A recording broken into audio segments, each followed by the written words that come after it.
पाकिस्तान की film industry में सुल्तान राय ने एक लंबे अरसे तक राज किया है, लेकिन सुल्तान राय को अगर कोई टक्कर का एक्टर मिला था कि जिन्होंने आके सुल्तान राय का थोड़ा सा क्रिस्मे को कम किया था, वो थे इकबाल हसन। इकबाल हसन शेर खान फिल्म से सुपरस्टार बन चुके थे, सुल्तान राय के मद्दे मुकाबले थे। उसके बाद उन्होंने कई फिल्मों में सुल्तान राय के मद्दे मुकाबले काम किया। आज आपको कहानी सुनाएंगे इकबाल हसन और पंजाबी मलका जो उस वक्त पंजाब की फिल्मों की सुपरस्टार थी, अंजुमन की।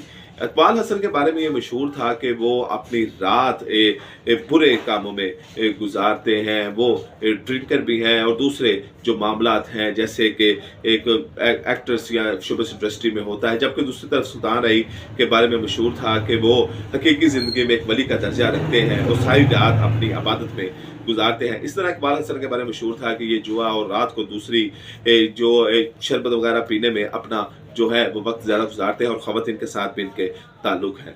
तो एक दिन ये एक ट्रैक्टर के कमरे से निकल रहे थे, तो दूसरी तरफ अंजुमन शूटिंग ख़त्म करके उतर रही थी। तो इकबाल हसन के जो इस वक्त यानी कि हालत गैर में थे और उनका अपने होश हवास के ऊपर काबू नहीं था, इन्होंने अंजुमन को गले लगाया और उनके साथ ज़बरदस्ती करने की कोशिश शुरू कर दी, जिसके ऊपर अंजुमन ने शोर मचाना शुरू कर दिया। और जब शोर मचाया अंजुमन ने, तो वहाँ पर लोग इकट्ठे हो गए और वहाँ से इकबाल हसन ऊंची ऊंची बोलते हुए सीढ़ियों से नीचे उतरे और गाड़ी में बैठ के चले गए। अगले दिन अंजुमन ने तमाम प्रोड्यूसर एसोसिएशन को इकट्ठा किया, तमाम डायरेक्टर एसोसिएशन को इकट्ठा किया और एक दफ्तर में बैठकर उन्होंने बड़ी बैठक बिठा दी। और इन तमाम प्रोड्यूसर्स ने, डायरेक्टर ने इकबाल हसन को बुलाया और कहा कि आपके ये वाकया किया है और ये अगर आपने वाकया किया है तो ये बड़ा गलत किया है, जिसमें इकबाल हसन गुस्से में आ गए। उन्होंने अंजुमन की तजरीर मजीद शुरू कर दी। उन्होंने कहा तुम एक हज़ार के लिए रातें गुजारती हो, और ये बात कहते इकबाल हसन ने जेब से 500 रुपये निकाला और अंजुमन की तरफ फेंका, मैंने तुम्हारी एक चुम्मी ली है, ये लो उसके 500 रुपये। और ये कहकर नोट 500 का नोट फेंककर इकबाल हसन वहाँ से गुस्से में उठ के वहाँ से चले गए।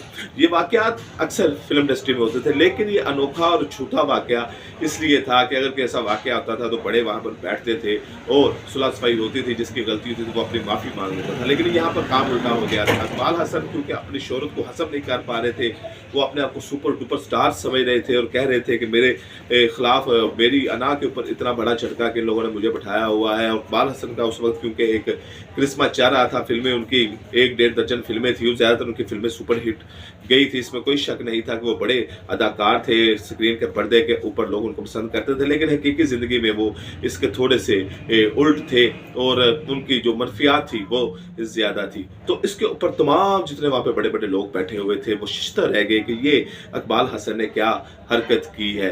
तो उसके बाद अंजुमन के साथ उनके काफ़ी देर तक उनके आपस में बोलचाल भी ख़त्म रही और दोनों ने उसके बाद किसी फिल्म में नज़र भी नहीं आई। अंजुमन ने उसके बाद शादी कर ली, शादी के बाद अपनी घरेलू ज़िंदगी में मसरूफ़ हो गई और घरेलू ज़िंदगी में थोड़े अरसे मसरूफ़ होने के बाद उन्होंने दोबारा फिल्मों में कम बैक किया था, कातिल हसीना और इस तरह की फिल्में उन्होंने बनाई थी। लेकिन ये जो वाक़या था अंजुमन के साथ, ये सारी ज़िंदगी इनके साथ चिपका रहा और बाद में ये मशहूर हुआ कि इकबाल हसन और अंजुमन स्टूडियो में पकड़े गए थे और पकड़े जाने की वजह से इकबाल हसन और अंजुमन ने ये शोर मचाया और तमाम प्रोपेगेंडा इकट्ठा यानी कि प्रोपेगेंडा किया था। लेकिन ऐसी कोई बात नहीं थी क्योंकि दोनों के दरमियान ये वाक़या हुआ था और उस वक्त डायरेक्टर प्रोड्यूसर ने बाद में सुलह सफाई कराने की भी कोशिश की थी। आपसे मुलाकात होगी अगली वीडियो में, इजाज़त है।